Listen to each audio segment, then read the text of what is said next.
Hi, everybody. Welcome to another edition of Packers Unscripted from Packers.com. I am Mike Spofford, joined by my partner in everything Packers, Wes Hodkowitz. We're coming to you here from our studios at Lambeau Field to preview an awfully big game on Sunday. It will be the Packers at the Denver Broncos, 3:25 p.m. Central Time, kickoff from Denver. And Wes, you look at this Broncos team in 2025, they sort of feel like they're in that ahead of schedule category with Bo Nix as their young quarterback. They've built a defense that is among the best in the league. And this Denver team now is 11-2. They've won 10 straight after a 1-2 start. And it's a team that, much like the Chicago Bears, whom the Packers faced last week, it's a team that has built its record on winning close games and being clutch in the fourth quarter on both sides of the ball. And that's a pretty good formula for chalking up victories in this league. Yeah, and I think you're seeing Bo Nix is a winner, man. I know sometimes the statistics, you can see what they are. People aren't going to be overly impressed by maybe the passer rating and those type of things, but this kid wins. And one of the lines I've been using in Inbox all week is he plays to his win condition, and that means having a really good defense and then situationally, when the game is on the line, finding ways to win that football game. I've been super impressed by Sean Payton and the job he's done. I know he took a lot of criticism that first year, how things went with Russell Wilson, but my goodness, they finally found their quarterback. It took almost a decade for them to find that successor to Peyton Manning that led them to that Super Bowl 50 victory. And the train is back on the tracks now, and my goodness, when you're talking about defensive football, there may be nobody doing it better pound for pound than what the Broncos have done this season. Yeah, absolutely. I mean, this defense, pick your category, they're going to be ranked up there pretty high. The number, of course, that jumps out at everybody is the 55 sacks, which leads the NFL. It's actually 11 more sacks than any other team has. The second-place team in the league has 44. But this defense also, it isn't just about the sacks and the pressure they put on the quarterback. It's sort of their foundation in a sense. But this defense also leads the league against the run in terms of yards per carry. 3.7 yards per carry is all they allow on the ground. So you combine that type of stout run defense with the pass rush. They have 7 different defensive players who have 3 or more sacks on the season. The 2 edge rushers, Benito, and the other guy escapes me at the moment. Jonathan Cooper? Cooper, yes. Benito and Cooper, those are the 2 guys leading the way as far as the sacks are concerned, but they have the interior rushers with Zach Allen leading the way there. They have guys from the other levels of the defense contributing sacks, 7 guys with at least 3 sacks on the season. And then, oh, by the way, on the outside, you've got the reigning defensive player of the year in the NFL and Pat Surtain as a lockdown, shutdown cornerback. This is a defense that has a lot going for it on all 3 levels, and it's why they are ranked where they are and why this team, quite frankly, is where it is right now. Well, you did a tremendous job of, kind of laying the landscape of this defense, but also, I mean, Vance Joseph being the orchestrator of all this. When you talk about a guy that was the head coach of the Denver Broncos, he leaves for 4 years in Arizona. He comes back as the defensive coordinator for Sean Payton. And the stamp he's put on this thing, when you talk about not necessarily rewriting a legacy, but in terms of kind of like changing the perspective on what it means to play in Denver. This guy knew what the stakes were. He understood what the assignment was for Peyton coming in and has given him a tremendous complementary defense. You look at Zach Allen. We were talking yesterday with Larry McCarron when we were doing 3 things. This is a guy that was a 3rd-round pick, had spent time with Joseph in Arizona, right? He goes to Denver. He follows him to Denver, and my goodness, the type of star that he's become. Benito is probably one of the best stories that has come out of the National Football League in maybe the 21st century, with very humble beginnings and turning himself into one of the league's elite pass rushers. Yeah. And then Surtain doesn't have the interceptions this year, doesn't have those numbers, but he's a guy that is virtually impossible to throw throw against. And with the man coverage that Joseph plays, that Denver plays, they aren't afraid to have him match up with another receiver and just try to shut down that part of the field, that particular player, for an entire game. It is a very feisty group. The only thing that kind of does surprise me sort of ties back into Surtain, in that they don't have a lot of takeaways. For as much pressure as they've generated this season, the interception numbers haven't been there. I think they're maybe 24th, something like that in the National Football League. But all that being said, that's about all you can take issue with. Across the board, they're as stout as they come. Yeah, absolutely. That is the one thing, and it is surprising. It is not a defense that takes the ball away a lot. I believe they only have 10 takeaways on the year, one fewer than the Packers, with 11. And I think what we're starting to see, switching it back to the offensive side, what we're starting to see with Bo Nix is what you said, the phrase you said in terms of playing to his win condition.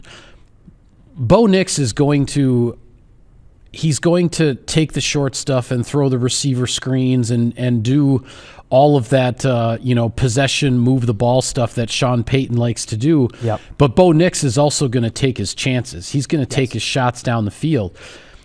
And his confidence in that not only has grown because of some of the success he's had, but also knowing he can take some chances because he's got that defense, behind him to back him up if something goes wrong. And I think it's something that has really buoyed this young quarterback and brought him along in a sense a lot faster than maybe a lot of people expected. Now, at the same time, there's been a little bit more put on his plate this year lately with the injury to J.K. Dobbins. Yep. They lose their number one running back. R.J. Harvey, the rookie, is the one who is now taken over at running back, and he's coming along. But there were some games that were a little bit rough for Harvey, and more fell on Bo Nix to pull out some of these close games, and the young man has done it. I mean, at some point you feel like, all right, if you're always winning these close games and putting together this long winning streak, that the luck is going to run out at some point. Like, that's one way to look at it. The other way is that when a team in the NFL gets on a roll like this, they build confidence and they believe in any given situation on any given Sunday, they can find a way to win, and that's sort of where the Broncos have evolved to now. Yeah, he's just a winner. I mean, and I've strangely ended up watching a lot of Broncos football this year. I don't know how it's worked out that way, but just with some of these Thursday night matchups that I've actually watched quite a bit of them. The two things that really impress me about how they've built their football team, they completely renovated their offensive line a couple years ago, and I think you're starting to see the fruit of that labor here this season. They had a particularly rough outing against Las Vegas in the first matchup, but other than that have kept the pocket pretty clean for Bo Nix. Losing J.K. Dobbins is a little bit of that's a hiccup there. Now, Dobbins has dealt with injuries in the past. It shouldn't necessarily be like this huge surprise that they've had to go without him now, but the R.J. Harvey thing, he took some steps forward last week, but had been kind of rough before that, at least not having those really productive long runs, grinding it out a little bit more. But they've made adjustments. Mercedes Lewis was brought in as now a blocking tight end. They also have Adam Troutman. They have Evan Ingram. I mean, they've devoted a lot of resources to that tight end position. Oh, and then, by the way, they have one of the best possession receivers of his generation in Cortland Sutton. That's kind of helping stir the drink, too, when they need to get those first downs, when they need to move the football. So, yeah, it's a very complete football team, Mike. And while nobody seems to really be talking about Denver, everyone's just kind of like seen them sneak up to 11-2. This is a football team that is forged in the fire, and they've done it this season. And when you're talking about a team that also can clinch a playoff spot this weekend with one more victory, the Packers definitely have a lot on their hands. Yeah, and this is a team that they actually started the season 1-2. They lost a pair of games in September, both on last-second field goals. But then suddenly those close games started to go their way, and they built up this run. You mentioned Cortland Sutton, and he's a receiver that I've always been impressed with, just in terms of an all-around weapon, but also a very reliable guy. But as dangerous as Sutton is, and as productive as he is, all you have to do is look at the box score from last week's victory over the Raiders for them, Bo Nix completed passes to 11 different guys. Yes, he did. You know, I believe it was 38 pass attempts. He completed 31, and those 31 completions went to 11 different people. So this is not an offense that has necessarily that go-to guy that you put the target on and go, okay, let's try to take him away. I mean, Sutton is probably the one guy that gets the most attention, with J.K. Dobbins being as the running back being injured right now. But Bo Nix has plenty of targets. He likes to spread the football around, and Sean Payton knows how to play the ball control, keep away game, right? And that's another thing that helps his defense. Yeah, it's funny, and I wrote about this in Insider Inbox today. There is like that embryo of the New Orleans Saints offense. You can see it. They have a young quarterback. He's never really had a young quarterback. It was the Drew Brees show for so many years in New Orleans, but it is a get the ball out quick, move the ball down the field. If it's Harvey, if it is Sutton, you look at the tight ends that they have. Obviously, they made an investment there in Troy Franklin 2 years ago that is starting to work out for them. They are going to try to basically outpace you, and especially in those elements, especially at that elevation, you can be really successful with it. But when you look at the staff that Sean Payton has put together, all his top lieutenants are back. Yeah. I mean, he's back to having, Lombardi as his offensive coordinator. Pete Carmichael, after originally being with Dennis Allen in New Orleans, eventually joined him last year as a senior offensive assistant. There is a process that the Saints have dedicated themselves to with Sean Payton at the helm, and you can see now him starting to plant those seeds now in Denver. Well, let's get right to it here. 11-2 versus 9-3-1. This is quite the NFC versus AFC matchup, especially for this late in the season here in mid-December. A lot of things that the Packers are going to have to do well and do right in order to win this game. So, keys to victory, what rises to the top of the list for you? Win on third down. It's been one of the things I've been harping on all week. This is the number one ranked third down offense in the league, taking on the number one ranked third down defense in the league. And with both of those teams being at those spots, it's not a surprise. Denver wants to get you in third and long. They want to let Benito, they want to let Cooper, they want to let Allen. They want to use all those pass rushers, all the different concepts that they have available to them to pressure your quarterback, make them make mistakes, and inevitably try to get them to the turf and make them punt too. So for the Packers, why they've been successful this year on third down is they've done it on every down and distance, every situational aspect of it, whether it was a third and goal, whether it's a 3rd and 10. Green Bay has maintained its composure and has been able to win in those spots. They did last week against Chicago, and that was the difference. 8 for 12 on third downs. It didn't matter what part of the field that it was in. Green Bay was attacking, right? You go back to what happened in Detroit. The game was on the line in 4th down situations. Nobody blinked. They kept it going. The Packers need those principles in this game. And to me, not to suck all the air out of the question about keys to victory here, but also stopping the run game, or at least trying to contain it as best you can. You did a decent enough job of it last week, especially down the stretch to put the ball back in Caleb Williams' hands. They need to make Bo Nix make some throws, take some chances, and potentially keep that turnover streak going as well. Yeah, I like what you said about third down, because obviously the rankings, Packers offense versus Broncos defense, the rankings there are undeniable. It does feel like this game will be decided on third down. What I would say as a corollary to that is the Packers offensively need to be in manageable third downs, which means you need to be able to run the ball. You need to be able to establish something with Josh Jacobs against a very stout run defense, because with this pass rush that the Broncos have, you can't live all day in 3rd and 8 and 3rd and 10. If the Packers can get themselves into the 3rd and 2s to 3rd and 4s where there's a good chunk of the playbook open, the Broncos don't necessarily know what you're going to do, or you have so many more options of how to convert 3rd and 3 versus 3rd and 9, right? I mean, those are night and day different situations. And I think being in the manageable third downs. Now, against this defense, you're certainly not going to convert them all, and it's going to be very hard for the Packers to actually maintain their 50% conversion rate on the season on third down. But they give themselves a better chance to hit that number if they're living in 3rd and 3 versus 3rd and 10. Yeah, it's a great point because you don't want to have to count on that, right? You don't want to have to get saved in those deeper 3rd and long situations because Denver's going to make you pay, and they're only going to give you so much time in the pocket to actually operate with. I think what's great about Jordan Love, watching him evolve this year, watching him grow in his 3rd year as a starting quarterback, is he doesn't shy away from the pressure. He handles it well. It's why the Packers were able to win in Detroit a couple weeks ago, right? In the face of that blitz, in the face of that, quarterback hit, he still found Dontavian Wicks downfield. But you want to keep life easier. You want to be able to open up your whole playbook by keeping it into 3rd and short. Will be interesting to see. We're shooting this before practice on Thursday. Josh Jacobs did not practice on Wednesday. He was probably the biggest headline to come out of that practice. He's been dealing with that knee injury, basically going back to East Rutherford and against the Giants.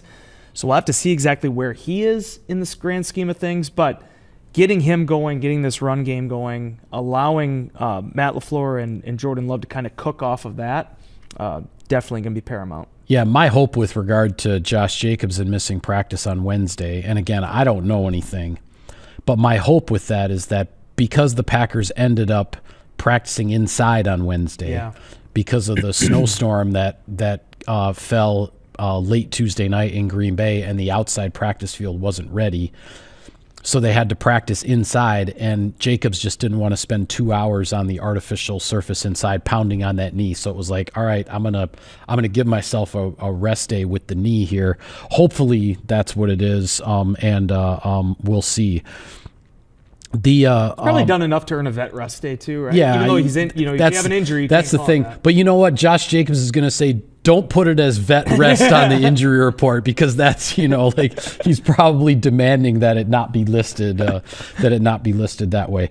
Here's the other matchup that I think is really interesting. And again, it goes back to the Packers running game and potential success on 3rd down and all of that.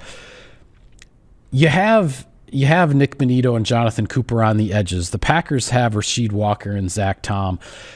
That's the kind of, the Packers have a good chance to neutralize that because they've been so solid at the tackle position all year. And if something does get away, you've got, the tight end chips and the running back chips. You can make the adjustments there. What I think is really the key matchup in this one is this sort of revamped interior of the Packers offensive line with a healthy Aaron Banks at left guard. Yeah. Sean Ryan taking over for Elton Jenkins, the injured Elton Jenkins at center, and then the rookie Anthony Belton stepping in now at right guard. This group they've played a few games together now, but this is the interior group that has to go up against Zach Allen and the other interior rusher who has a handful of sacks this year. His name is escaping me at the moment. Can you help me out here, Wes? Sorry, I have the special teams up. Which one are you talking about here, Michael? Interior defensive lineman for the Broncos. John Franklin Myers? Franklin Myers, yeah. That's it. So you have Allen and Franklin Myers, two interior rushers who have caused a lot of problems for opposing teams, and you have this revamped interior of the Packers offensive line. I think who wins that sort of area of the trenches is going to go a long way to determining who comes out on top in this. Yeah, and the offensive line has been so solid too. When you look at the totality of this thing and being able to make those adjustments, right? You lose Elton Jenkins. You're dealing with this big question mark now at the center position. I think Sean Ryan has done an exemplary job stepping in there, a position that was not natural for him. He's owned it. He's gone into some difficult environments and still played really well. You're seeing that momentum build with him. And then honestly, Mike, look at Anthony Belton. This is another guy that was a college tackle that has now taken over that right guard position. And there's going to be some learning that has to be done. It hasn't all been perfect, but he is a monstrous offensive lineman. Yeah, he's a big dude. Particularly last week against Chicago, seeing the way he is moving people backwards off the offensive line, that's the hallmark. You want to pass protect, you got to do all the various things, pick up the stunts. There's so much that goes into offensive line play. But can you beat the man that's in front of you? And I feel like in this very small sample size, Anthony Belton is proving up to that task. Yeah, I think so too. Well, before we start talking about the other games around the league in Week 15, anything else that sort of rises up high on the list of the keys to victory here? I want to just really mention that elevation question. I know this always comes up. The Packers have only played Denver a handful of times in the last 18 years.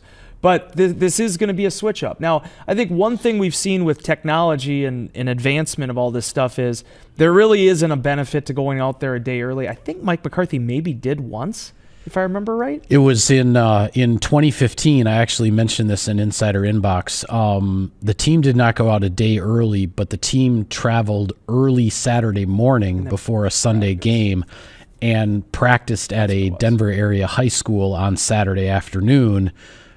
Prior to, it was actually a Sunday night football game. So then after that Saturday afternoon practice, there was a bit of a layoff before the game.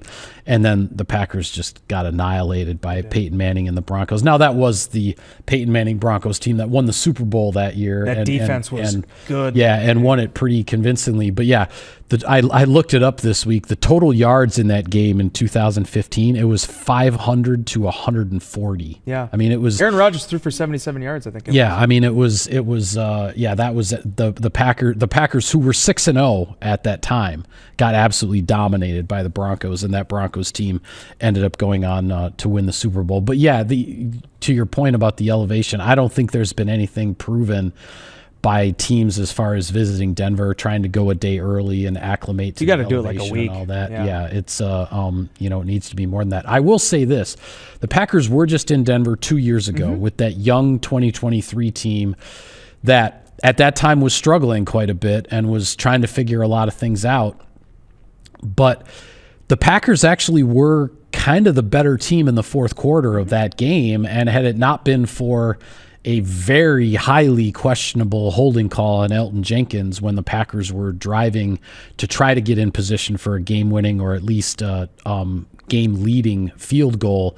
If it hadn't been for that holding call, the Packers might have pulled that game out with a fourth quarter field goal at the end and beaten the Broncos. I thought as that game went on anyway, now this is 2 years later and both teams are very different, but as that game went on, I thought the Packers were the better team later in the game than the Broncos were, for whatever that's worth going into this one. It's a good point. And we were talking with Isaiah McDuffie about this in the locker room on Wednesday, and he mentioned, I mean, like a lot of guys, not necessarily just that game, but they've had that experience now of playing there. They understand what's going to be required of taking care of their bodies, the hydration that's going to be involved with that. And Matt LaFleur mentioned on Wednesday that they've actually sat down, their performance and coaches and trainers and all that had, a little bit of a 4-1-1 that they provided to the team in terms of what to expect with this thing for the guys that haven't played at altitude. So, yeah, it comes with the league. It's a natural storyline every time a road team, especially an uncommon opponent, goes to Denver. But at the end of the day, the Packers, we are in Week 15. When you talk about football shape, when you talk about the amount that the Green Bay has put into this, we're almost 5 months in when you go back to the start of training camp. I mean, it's go time. This is what you play for, and we'll talk about this in a second with the rest of the breakdown, the NFC and the AFC, but this is an opportunity for Green Bay to make a statement. And, yeah, there's implications with this. You get a win. It puts you in the conversation for that first-round bye. But realistically, the Packers have been to the playoffs the last 2 years. The goal is to go farther, right, to try to make a championship run here, especially as this team gets healthier down the stretch. I can think of no better way to kind of propel yourself into this final quarter of the season than taking out a very talented Broncos team that hasn't lost since September. Yeah, no doubt about it. Well, with that, let's pay a few bills and hear a quick word from our sponsor. Sirius XM NFL Radio delivers hard-hitting analysis and up-to-the-minute NFL news that true football fanatics need 24/7, 365. At Cousin Subs, we have something for everyone, like our Wisconsin cheese curds, mac and cheese, golden fries, and creamy shakes, all paired with your favorite sub or sub in a bowl. Cousin Subs, 50-plus years of better. Pit Boss Grills, the official grill of Packers tailgating at Lambeau or at your house. Take your game day to the next level with a Pit Boss wood pellet grill. Pit Boss Grills available at Menards. Hey Packers fans, we always knew Lambeau Field was a wonder, but now it's official. Learn more about all the wonders of Wisconsin at travelwisconsin.com/wonders. Welcome back to Packers Unscripted. Wes, when you look at the rest of the Week 15 schedule, a lot of eyeballs will be on Denver. This Packers-Broncos game is a big one and a very intriguing one. But the other game that jumps off the schedule, Detroit is at the Los Angeles Rams. That's 8-5 versus 10-3. The Lions They don't have a whole lot of margin for error left in this very tight and competitive NFC race. And by the same token, the Rams, who technically hold the number one spot in the NFC right now, but they're actually tied for their division lead with the Seattle Seahawks. And the Rams and the Seahawks are playing one another next week, I believe. Yep. So this is a really interesting one. The Lions taking what really has been a very dangerous and productive and high-flying offense, but a struggling, banged-up, injured defense out to Los Angeles to take on a Rams team that has really, other than that hiccup against the Carolina Panthers when Stafford threw a few interceptions, which was out of character for him this year, a Rams team that both offensively and defensively has been pretty darn consistent. I think pound for pound, you have to make the case that the Rams are currently the best team in the NFL. I know the Seattle Seahawks have an issue with that, but the fact is the Seahawks haven't beaten anybody in the second half of the season, and the one loss was to the Rams. Yeah. Seattle has taken care of business. You give them credit for that, but when you're looking at strength of victory right now, I mean, they're a big dog running through the rest of the pond at this point. So, from the Rams' perspective, this is a tall order for them. And when you look at these stretches of the games coming up too, Mike, okay, so Seattle, from their perspective, they got the Colts and maybe Phillip Rivers this weekend. We'll see. I was going to ask you about that. We'll get to that in a second. Phillip Rivers storyline there in Indianapolis. But they got the Colts this weekend. Then they go Rams, Panthers, and 49ers. And the Panthers very well could be playing for the division. For the Rams, it's Detroit, it's Seattle, then it's Atlanta and Arizona. Yeah. So they got two big ones here. Yeah. So if they can take care of business against the Lions, they kind of have this thing laid out for them a little bit. Now, That being said, every time someone counts Detroit out, they smack them in the mouth. Yep. They did it last week against Dallas. They manhandled the Cowboys, coming off a very difficult loss to Green Bay. So I loved how you painted this in Path to the Playoffs. I think you have to have the glass half full mindset, which is the Packers want to win all these games down the stretch. You want the number one seed. With that in mind, you got to root for the Lions. But it's crazy to me that the Lions could win this game against the Rams and are still trying to claw themselves into the playoffs. Yeah. Like that's how tight that top 7-8, if you take out the NFC South, the top 6-7, no pun intended, is trying to claim that number 7 seed. Yeah. And it's funny, a couple years ago, I was the biggest proponent saying number 7 seed, I hate it. And I give the NFL credit. They sold it better than I did. There has not been a question if a 9-8-9 or 9-8 team is going to make the playoffs. It's kind of come down to if you have 10 or 11 wins trying to grab that last spot. Yeah, that's certainly the way it's shaping up this year. And it's interesting what you said about Seattle in terms of like their strength of victory and whatnot. And here the Indianapolis Colts have been sort of waiting on Seattle's schedule, but oh wait, Daniel Jones just was lost for the season to an Achilles injury. So now Seattle is going to play a Colts team that doesn't have its quarterback and may have a 44-year-old quarterback retired for 5 years. Semifinalist for the Pro Football Hall of Fame class of 2026, but the clock is going to restart now because he signed a contract to join Indianapolis's practice squad, and it sure sounds like he very well could be playing on Sunday. Yeah. I give Phillip Rivers credit. I'll just say this though. I mean, Seattle's defense is pretty darn good, and I'm a little afraid, without having been playing and training and everything else, the dangerous position Phillip Rivers might be putting himself in as a 44-year-old taking the field against that Seahawks defense. I'll just say it now. I hope that we're not talking about this come Monday, but I do have my concerns. I love the aggressiveness, though. And it's funny, too. Talk about putting your money where your mouth is. There's been kind of like rumblings the last few years that Phillip Rivers maybe was getting that itch again. The door opened, and it sure did. He plowed right through it, right? So, and then kudos to Daniel Jones, actually very gracious, offering him his number 17. So Phillip Rivers, there still will be a number 17 on the field for the Colts, but a remarkable turnaround. I'll tell you what. Just give credit to Seattle. I kind of dogged on them a little bit, and there really is some big questions about the teams they've beaten this year. But they kind of, in a way, are kind of like Green Bay last year. They've run through that division, the AFC South this year. Yeah. They sweep it if they can beat the Colts. You got to win those games to put yourself in contention. Last one to get your quick thoughts on. Minnesota is at Dallas. One of these teams is in some ways going to be just about eliminated. The Vikings almost certainly will be eliminated with a loss. The Dallas Cowboys, not mathematically eliminated, but they really can't afford to lose any more games either. Which team stays alive, do you think? I think Dallas does. Yeah, I think so too. Now, if 9 can be 9 against that Dallas defense, it's going to be there. But I think Dak Prescott's playing really well. He kind of reminds me a little bit of what Joe Burrow was doing during the final stretch last year, where he doesn't really have a defense to work off. It's not an overly talented team, but he's using what he has. If they can keep George Pickens' head in it, I think. When you're the Cowboys, all you have to do is basically cross the 50, get to about the 45-yard line, and Brandon Aubrey can put 3 points on the board for you from just about anywhere. So make or break for the Vikings, though, for sure. Yeah, absolutely. They're up against it, and if they want to have anything to play for other than pride and spoiler and whatnot, the last few weeks of the season, the Vikings have to win this one to keep themselves mathematically alive. And this is it's big. They need to see if that kid can play. Yeah. And these last 4 games, even that finale against Green Bay, even if the Vikings are out of it, they're going to be playing hard. Oh yeah. I think I saw statistically the Vikings is at 1% chance of the playoffs. I think Dallas is 10% right now. So yeah, it's last call. All right.